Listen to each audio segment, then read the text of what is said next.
Salut la canaille, aujourd'hui je souhaitais lancer une série de vidéos sur l'analyse des valeurs bancaires parce qu'elles sont vraiment très particulières. Elles sont exposées à des risques très différents des autres entreprises et depuis la crise des subprimes, un gros corpus réglementaire a été mis en place pour que les problèmes qu'on a pu avoir par le passé ne se reproduisent plus. Et les bancaires, je disais, sont exposés à plusieurs catégories de risques pour lesquels je vais détailler quelques indicateurs clés à travers cette série de vidéos. Comme catégorie de risque, qu'est-ce qu'on a ?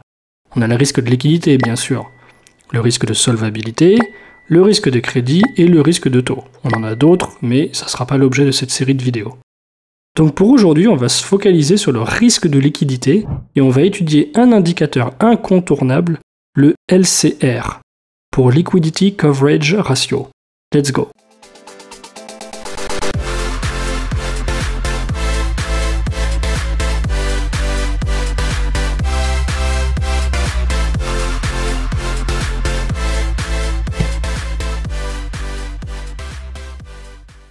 L'objectif de cet indicateur est très simple. Il consiste à savoir si la banque dispose d'assez d'actifs court terme pour faire face à ses obligations de court terme aussi. Ici, on raisonne à 30 jours. Et ce ratio va donc comparer le montant de HQLA au montant net d'outflow. Ne prenez pas peur, on va expliquer ça pas à pas. En fait, la banque, elle réalise le même calcul que n'importe quelle personne, comme vous et moi.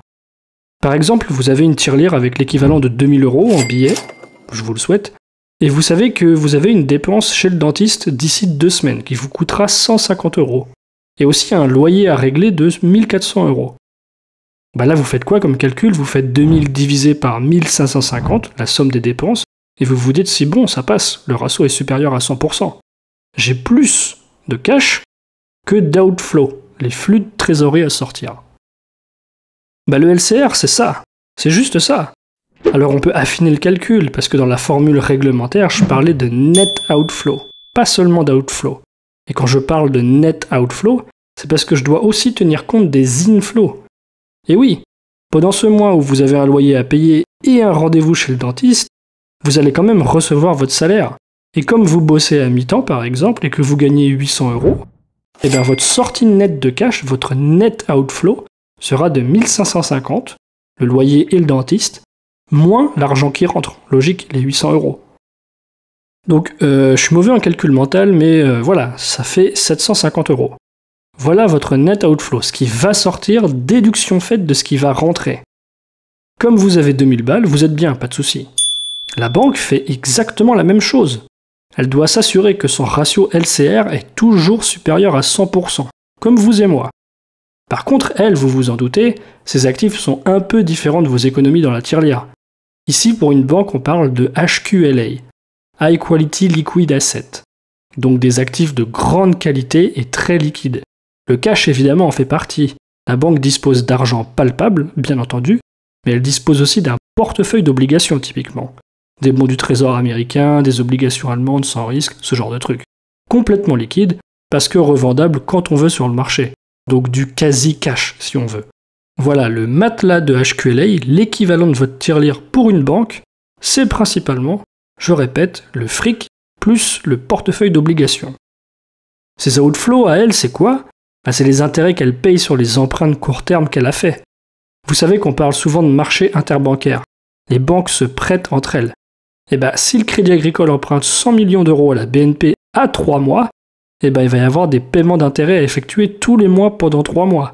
Ça, c'est de la sortie de trésorerie. Et quand on calculera le LCR dans 3 mois, parce que réglementairement parlant, ça doit être calculé tous les mois, il faudra tenir encore compte d'un outflow de 100 millions, puisque le Crédit Agricole va rembourser la BNP. Donc ok pour nos outflows. Heureusement, pour contrebalancer les sorties de cash, on a des entrées de cash, nos inflows. Idem, le Crédit Agricole va percevoir des intérêts. Ça peut être les intérêts sur les crédits qu'elle a octroyés à ses clients, ou carrément le remboursement anticipé du capital d'un coup. Bref, vous avez saisi l'idée, on a des outflows qui sont compensés par des inflows. Et le net, l'outflow net, on doit s'assurer qu'on a suffisamment de HQLA pour y faire face. On peut faire un exemple chiffré. La banque a 100 millions de cash pur, admettons, de la fraîche quoi, de la vraie, et un portefeuille de 500 millions € d'obligations d'État très bien notées, donc total HQLA 600 millions. De l'autre côté, elle a des sorties de trésorerie à 30 jours pour 950 millions d'euros et des entrées de 700 millions. Dans ces conditions, le net outflow, c'est simplement 950 moins 700, donc 250. Et on est en mesure de calculer notre Liquidity Coverage Ratio, LCR, qui se trouve être de 600 divisé par 250 égale 240%. Donc on est large. La banque est liquide. Réglementairement parlant, elle doit garder au moins 100%. Jusque-là, c'est facile, non? Alors il y a une petite nuance à apporter, je vous dis, on y va étape par étape. La réalité, c'est que dans cette formule, accrochez-vous bien, nos inflows, c'est la formule, nos inflows sont capés à 75% des outflows. C'est la réglementation. Ça veut dire quoi? Ça veut dire qu'au maximum, vos inflows peuvent être égaux à 75% des outflows. Pourquoi on fait ça? Pour que notre résultat final, notre LCR final, il ait du sens et il soit interprétable. Et oui, on reprend notre exemple précédent. 600 millions d'euros de HQLA contre 950 millions d'outflow. Mais là, imaginez qu'on ait eu 945 millions d'inflows pour compenser. Alors on aurait un LCR de 600 millions divisé par seulement 5. Et ça donne 12 000%. Ça n'a aucun sens.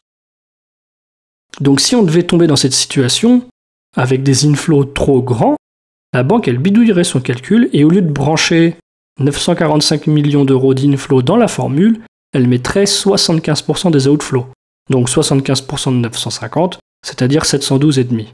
Et là, en faisant ça, on aurait un calcul final de 600 millions contre 950 moins 712,5 égale 252,63%. Et là, ça a plus de sens.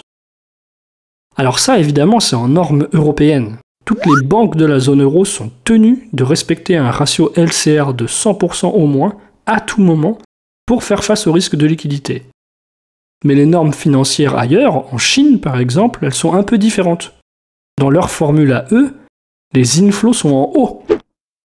Et ça a du sens aussi quelque part. Ce que je veux dire, c'est qu'il n'y a pas de mauvaise ou de bonne méthodologie.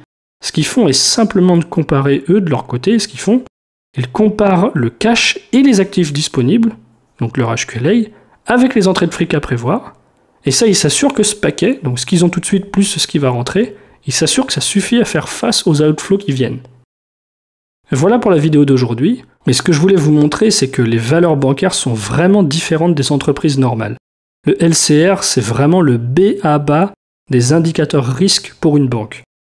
Mais comme maintenant vous savez ce que c'est, vous êtes capable de comparer les banques entre elles sur la base de ce critère pour savoir laquelle est la plus robuste à 30 jours. Surtout les amis, pensez à vous abonner, cliquez, like, subscribe, tout ce que vous voulez. Ça aide vraiment, je vous assure, à développer la chaîne et pour moi c'est une grande motivation. J'ai remarqué que je venais de franchir la barre des 300 abonnés, donc je vous dis un grand merci, ça me donne envie vraiment de continuer à vous apporter de la valeur. Je vous dis à très bientôt, ciao la canaille.